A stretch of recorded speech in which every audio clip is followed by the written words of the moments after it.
Welcome to Mystara for another remaster as we're headed down CM3, Sabre River. This module is famous for two things. First, the 4.5 million gold pieces you can acquire as treasure, and the hellacious van art that doubles as the cover of the module.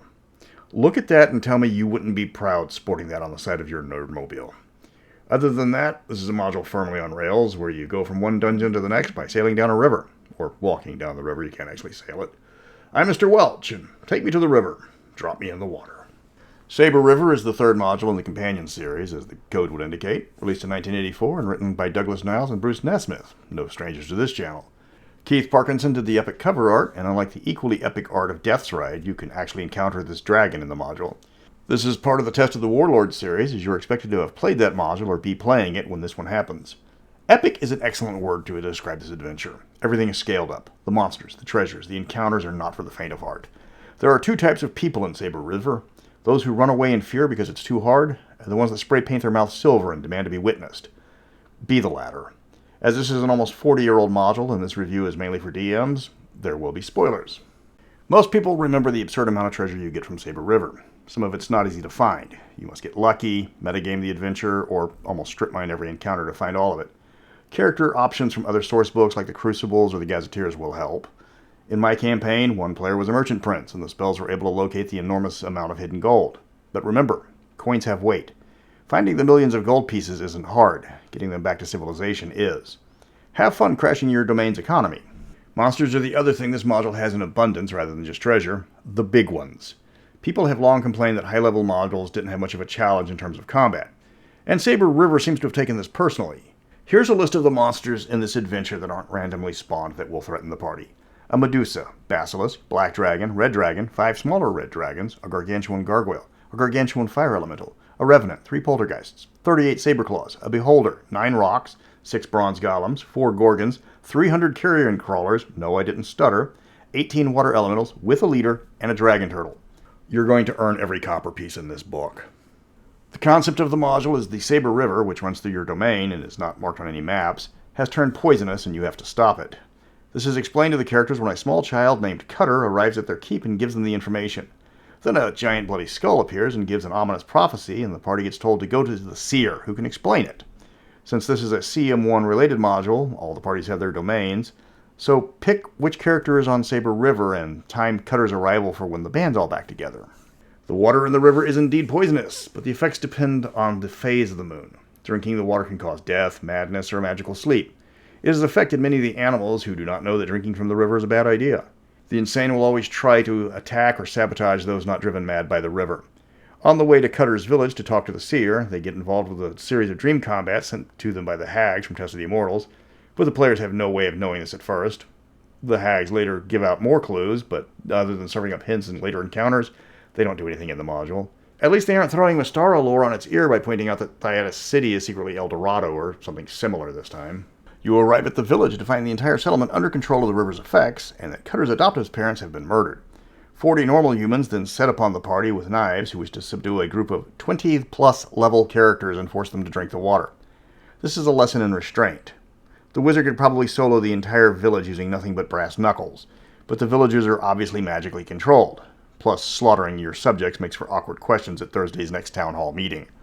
The adventure then heads to the Seer's Island, where he gives the party the nature of the curse, its origin, and how to lift it. It will require them to get a magical hilt to help break the curse. Also, they must take cute, adorable little Cutter with them because he's crucial to the plot. Yes, it explicitly says a group of 20th level characters needs to run an escort mission with an 11-year-old boy in an adventure that showcases the who's who of boss monsters of D&D. But don't fret. Cutter, it turns out, is entirely immune to all forms of harm and spells by a strange coincidence. Plus, he has magical powers that he can't explain. I'm sure that won't come up later in the module. This is an absolute railroad. You get told where you need to go, follow the river, and there it is. The module has almost no outdoor exploration. You go down the riverbank from one dungeon to the next. You get to fight all the monsters you encounter with none of the major companion set elements like domain management, mass combat, and certainly no jousting at all. Unless the Cavalier player is incredibly determined and his horse is fireproof, that is. This is a classic room-by-room kill-em-all, just like the old days, only with all the bad guys proud members of the TPK Villains Club. Sabre River is all about combat. There's no diplomacy. Exploration comes down to finding traps. Unless you have very specific goals, there won't be much world building or personal development. It's just legendary battles in every other room. The first destination they are headed to is the darkest place in all of D&D. Disneyland, to visit the Tower of Terror. Only this Tower of Terror features all sorts of flame-based monsters and lacks any appearance of Steve Guttenberg or Kristen Dunst. This is a dungeon carved into the size of an active volcano, because this module is the equivalent of what would happen if Michael Bay directed Raiders of the Lost Ark. All of the actions, all of the explosions, and all the monsters are cranked up to 11, and your players have to deal with it.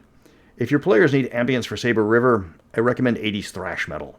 This leads to the most incredible treasure room of all time, where some spectral bad guys have stashed away 1,780,000 silver pieces, 500,000 electrum, 250,000 gold pieces, 75,000 platinum pieces, 1,000,000 gold pieces worth of gems, 700,000 gold pieces in jewelry, 45 potions, 16 magic weapons, not including the ammo, 7 pieces of magical armor, and 4 miscellaneous magic items. Of course, the players can't actually access the room without magic, though the poltergeist can flee to the room and come back and attack at any time. If you're using the pre-gen characters, it's a significant problem because none of them have anything more than basic weapons. There's also the strange fact that all the pre-gen are 20th level for the humans, which means the cleric and thieves are getting cheated out of multiple levels since the magic user levels up slower than anyone. Granted, the wizard is still packing 8th level spells. Any party playing since level 1 will have magic items coming out of their ears, so the limited selection for the pre-gens is slightly insulting. The rulebook says high-level characters should have magic items in value equal to their XP total, which is close to 2 million gold pieces worth of stuff for 20th level. This should get you more stuff than a sword plus 2, bow plus 3, leather plus 4, shield plus 3, and some magical arrows. This does make me think this was meant to be a tournament module, especially with all the railroading. If the treasure room isn't meant to be accessed, why have it in the dungeon? The adventure says it can only be reached by teleporting, digging, or plane shifting. But our dwarf punched through the wall with a magical ram, and the wizard can always just cast a spell of disintegrate the wall or pass wall. Before you get your hopes up, remember that the weight of just the coins in this room is just over 130 tons. That's before you add in the magical weapons and other items. That will fill up over a dozen bags of holding before you even start grabbing the gems and jewelry. That's the best part of the module. Players will go slack-jawed, staring at all the swag, and realize they have no way to transport even a fraction of it. And like the treasure you get from beating the Mulemaster Beholder Core in Curse of the Azure Bonds, anything you leave behind won't be there when you return. Cue the in-party arguments of how they're going to move this much money. It's a rather clever bit of module design, if a bit subtle. I'm only talking about this one room because it causes more in-party arguments than just about any other adventure I've ever run. The party will find the magical hilt, but there's no sword attached to it. They then have to go back to the seer to get the second part of the quest, and to no one's surprise, the seer turns out to be the bad guy, and the cute kid they've been dragging through a literal volcano and fighting one boss monster after another with him in the way is the polymorph sword. But if the players don't go along with this glaringly obvious trap, the module can't proceed, because you need the seer to turn the kid back into a sword, then wrestle the sword away from him to remove the curse. You can hear the train a-rollin', it's rollin' round the bend, and if the players don't play along, then they will never win. Once the party has disarmed the seer, then they can actually damage him. Nothing but Cutter will harm him, but he does die in a single hit. Then the party gets a vision telling them where they need to go to remove the curse of the poisoned river, and it's fortunately just down the river by a coincidence, where they will then experience one boss fight after another because the adventure designers apparently got tired of people complaining about how easy the other books in the companion series were. Be careful what you wish for, as while there aren't any hidden no-save death traps like Tomb of Horrors, every monster between the Seer's Island and then the heart of the river can squash uppity characters by themselves. It's mostly combat. You can't talk to them, there's no exploration involved. Just the party versus every boss monster from Shadows over Mystara. The climax of the module is a bit anticlimactic. You carve through all the nasties, get to the end of the last dungeon, and then take the cheerful, helpful, and rather mighty magical sword and shove it into the scar that's poisoning the river. Then everybody gets better. There's no real boss monster. The villain is the seer, who is the personification of the curse, and he bites it halfway through the adventure. You just leave the sword with the mind of a small child in a fissure in the ground, where he will remain forever to keep the curse at bay, and hope nobody comes along and thinks a +5 flying sword that can do quadruple damage for 1d10 rounds a day, with a host of other valuable abilities, might be a great magical item to acquire, starting the curse all over again. The characters might want to set up a watch or similar. That's Sabre River. It's a strange one because it's little more than a boss fight simulator. This adventure has no random one-shot mooks unless you roll them up as a random encounter. It's on a rail from the start. The plot twist is obvious. It has shades of an escort mission, and there's little to it outside of fighting. On the other hand, the amount of loot in this book is borderline insane. Players tend to love or hate Sabre River. Combat monsters never want it to end. Players looking to use their charisma stat are going to be sorely disappointed. You can get this module pretty cheap. The PDF is available, and I think it's POD, but you can find used copies for $20 in good condition on most auction and secondhand sites. Next week, we are looking at the next remaster, Where Chaos Reigns, which is more proof that the British made some of the most whacked-out adventures.